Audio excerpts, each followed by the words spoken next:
Alright, so if you can see in here is the front axle. This is the fill cap, which I've cleaned off. I like to spray this down and with some brake cleaner and also some compressed air, just to make sure that when you open this up, no debris is going to get inside there. And then I have a new O-ring. So the O-ring is the seal that keeps water out of here, which, if you can see, O-ring is right there. So I'll put a new O-ring on. You can see there's a fill, 2 check marks to know when you're full. And then right there, you can see it is the drain. So we'll open that up, let the gear oil drain out, and then fill it up there. So the other drain place on the front axle is right here on both sides. So there's a drain plug here, here, and on the other side. So you'll drain that out and then fill through here. It should take about empty at 7 quarts, 7.1 I think. Alright, so I'm going to open up this drain plug. Got a pan down below it.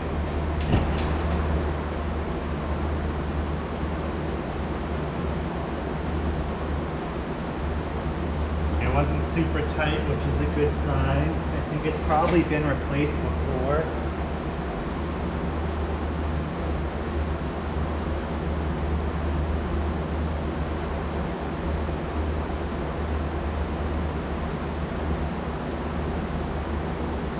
So it's draining now, and here's the drain plug. There is a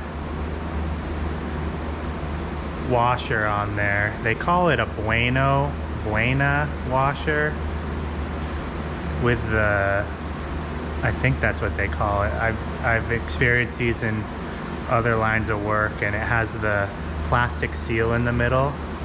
And what I should do is just buy a case of those or a bag of those, because they're pretty cheap when you buy them in bulk.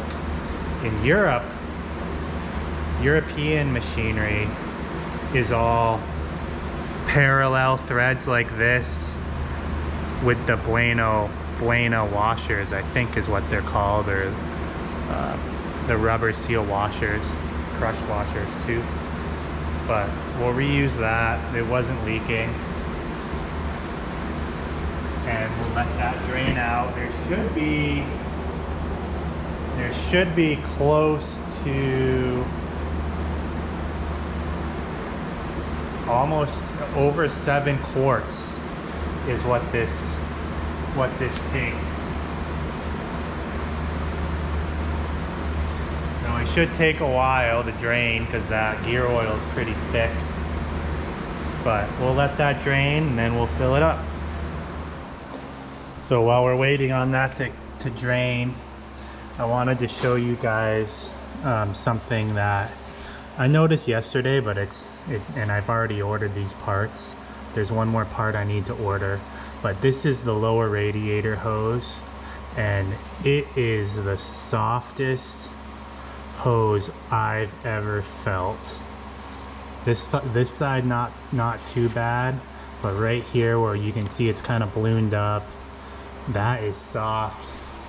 The top radiator hose feels worn out, but not as bad.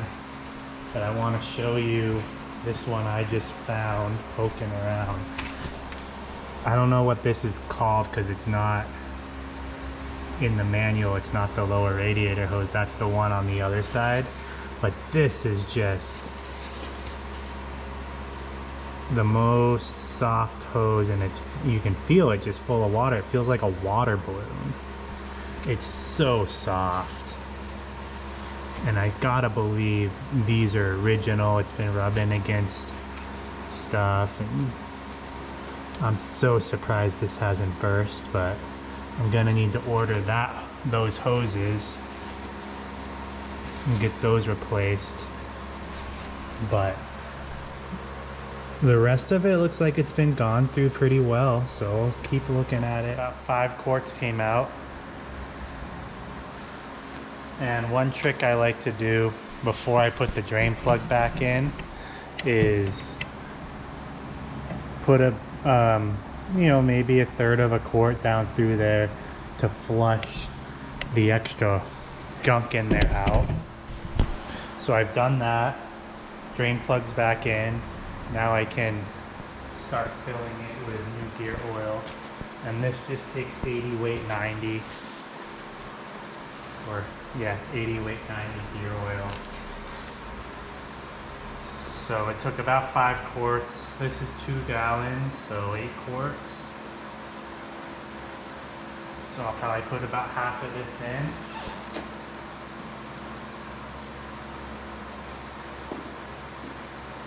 Try to be as clean as possible.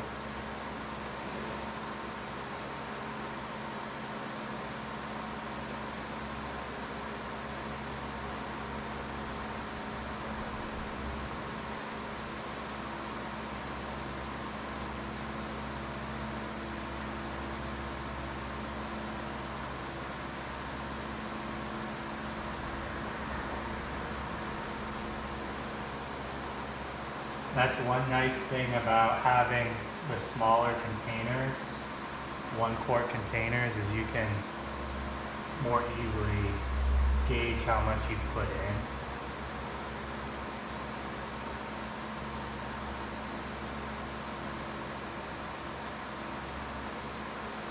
But that's actually a little over half that I put in, but that's kind of what we're going for, so.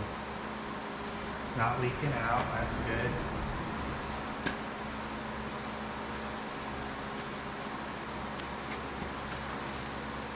And I've got the new O-ring on here already. This is all cleaned up. So let's see where we are.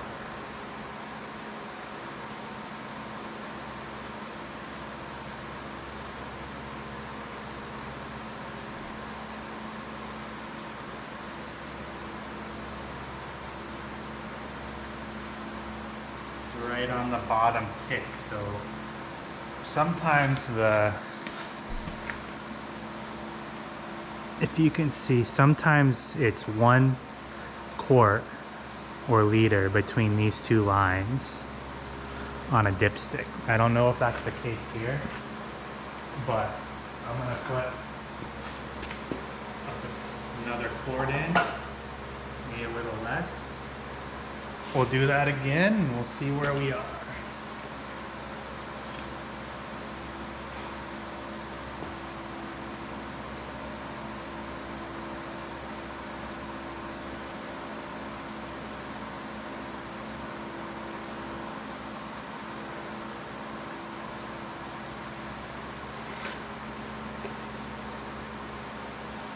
Best guess, that's about a quart.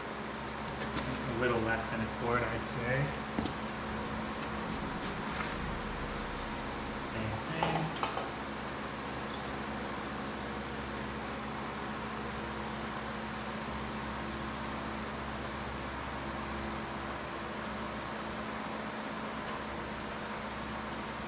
Now it's about 3/4 of the way up that.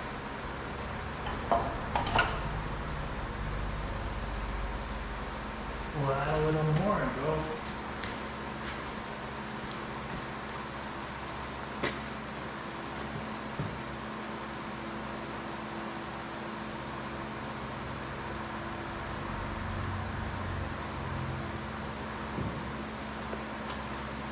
I like to get it right to the top of the fill line. That way you can monitor it when you check it. If it's a little bit below that, then you know it's leaking.